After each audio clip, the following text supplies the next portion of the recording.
안녕하세요. 나교장 안상현입니다. 오늘 인간 진화의 심리학 여섯 번째 시간이면서 오늘 주제는 인간 기계 두 번째 시간입니다. 내용이 좀 쉽지 않아서 소화하기가 저도 참 어려운데 요 영상만 보는 분들 입장에서는 어느 정도 이해를 하고 계신지 궁금하기도 합니다. 오늘 인간 기계라는 주제로 두 번째 시간인데요. 자, 이제 인간이 기계일 수밖에 없다라는 설명에 대해서 이제 말씀을 좀 드렸고, 그러면 이렇게 기계로서만 살아갈 수는 없잖아요. 이제 내가 기계라는 사실을 아는 순간, 이제 이 기계적인 삶으로부터 그 발전적인 방향으로 나아갈 수 있는데, 이때 이제 이 개발에 필요한 조건 두 가지를 책에서 제시하고 있습니다. 첫 번째도 조건, 내적 조건이라고 할 수 있을 것 같아요.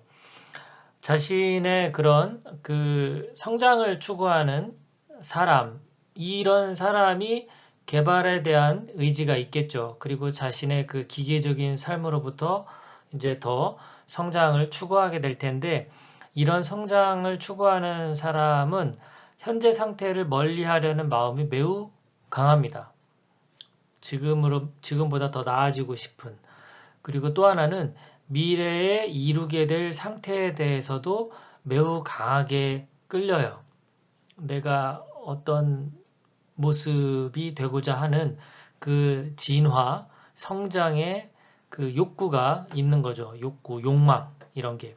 자, 첫 번째가 내적 조건이면 두 번째는 뭘까요? 네, 예측이 되시겠죠? 외적 조건이라고 볼 수 있는데요. 이 구르지에프나 우스펜스키가 정말 많이 강조하는 학교. 일단 외적 조건은 첫 번째 공부할 시간이 충분히 있어야 되고요. 두 번째는 공부가 가능한 환경에서 살아야만 합니다. 무엇보다 중요한 것은 학교예요. 학교는 학교가 존재하기 위해선 다소 질서정연한 삶과 어느 정도의 문화적 수준 그리고 개인적 자유가 필요합니다. 학교가 존재해야 되고 그리고 학교가 존재하기 위해선 또 이런 조건이 필요하고요. 그리고 성장에 대한 강한 욕구가 있더라도 내가 공부할 시간과 공부할 수 있는 환경이 주어졌을 때 그런 내적 조건, 외적 조건이 만족이 될 때 개발에 필요한 조건을 갖췄다라고 볼 수 있는데요. 자, 여기서 이제 내적 조건을 조금 더 알아보겠습니다. 자, 어떤 사람이 새로운 지식을 얻고 스스로를 변화시키고자 갈망하도록 만드는 것은 무엇일까?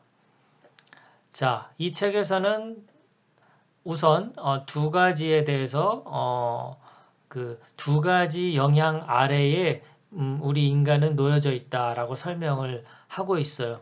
그래서 그 영향에 대해서 내가 얼마나 지배를 받고 있는지에 따라서 성장에 대한 어떤 가능성, 그리고 개발에 대한 가능성이 좀 더 크고 작음이 나뉘어질 수 있는데요. 자, 첫 번째, 내적 조건 중에서 내가 이렇게 변화에 대한 갈망을 하려는 그런 사람들은 첫 번째 어떤 영향을 받냐.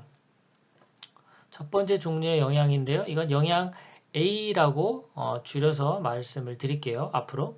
영향 A 하면 그 영향 A가 무엇을 의미하냐면 삶 자체에 의해서 창조되는 관심과 매력들의 영향을 뜻하는 거예요. 다른 말로 하자면 자신의 건강과 안전, 그리고 쾌락, 즐거움, 허영, 긍지, 명성 등 이런 것들을 추구하는 그런 사람의 모습인 거죠. 이 영향 A에 더 지배적이냐 아니면 두 번째 영향 B에 더 지배적이냐에 따라서 변화에 대한 갈망이 사람마다 다른 겁니다. 자, 그럼 두 번째는 무엇이냐? 영향 B라고 부를게요. 두 번째 종류의 영향.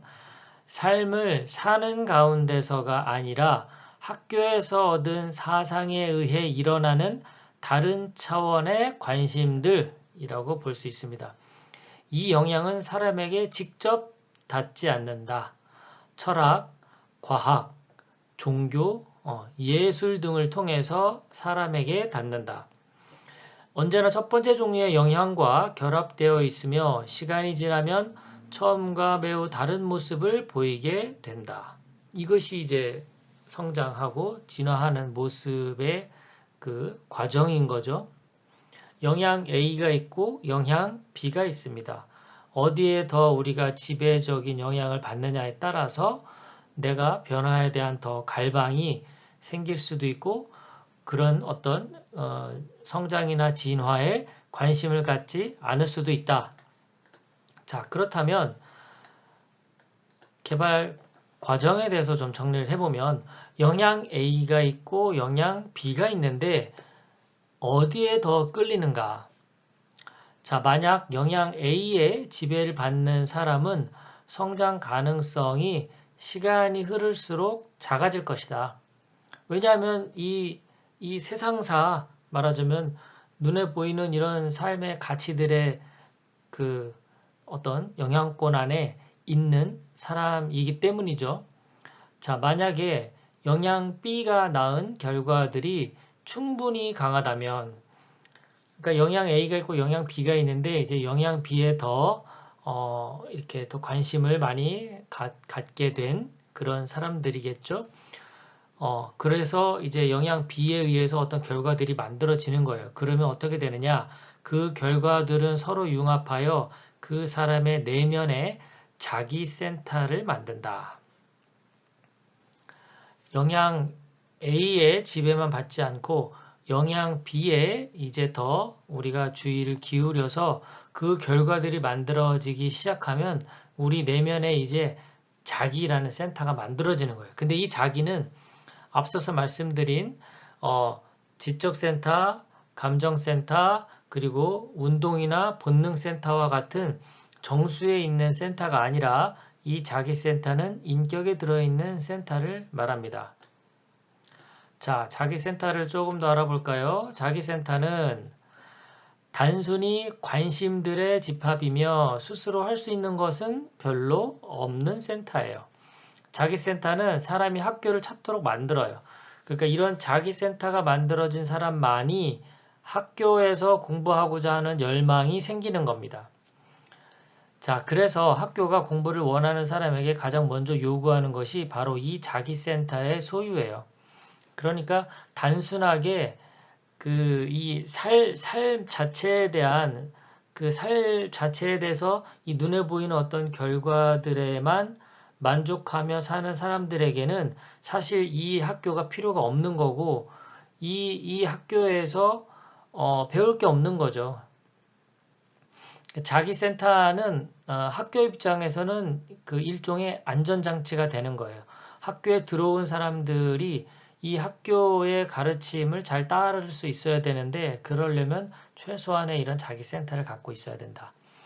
훌륭한 자기센터는 학교를 알아보게 하고 또한 영양 C를 흡수하는 것을 돕는다. 자기센터가 잘 성장해서 만들어지게 되면 이제 영양 C에 대한 그런 것들을 배울 수 있는 단계가 되는 겁니다. 자, 영양 A는 삶에서 만들어진 것, 그리고 영양 B는 학교를 통해서 만들어진 것. 그럼 영양 C는 무엇이냐? 영양 C는 오직 말로만 직접적인 가르침이나 설명, 그리고 실제 증거를 통해서만 전달될 수 있습니다. 오직 학교에서만 배울 수 있는 것들이죠.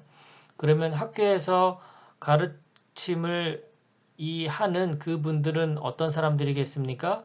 바로 이런 자신이 실제 경험하고 그런 삶을 살고 있는 사람들이어야 되겠죠.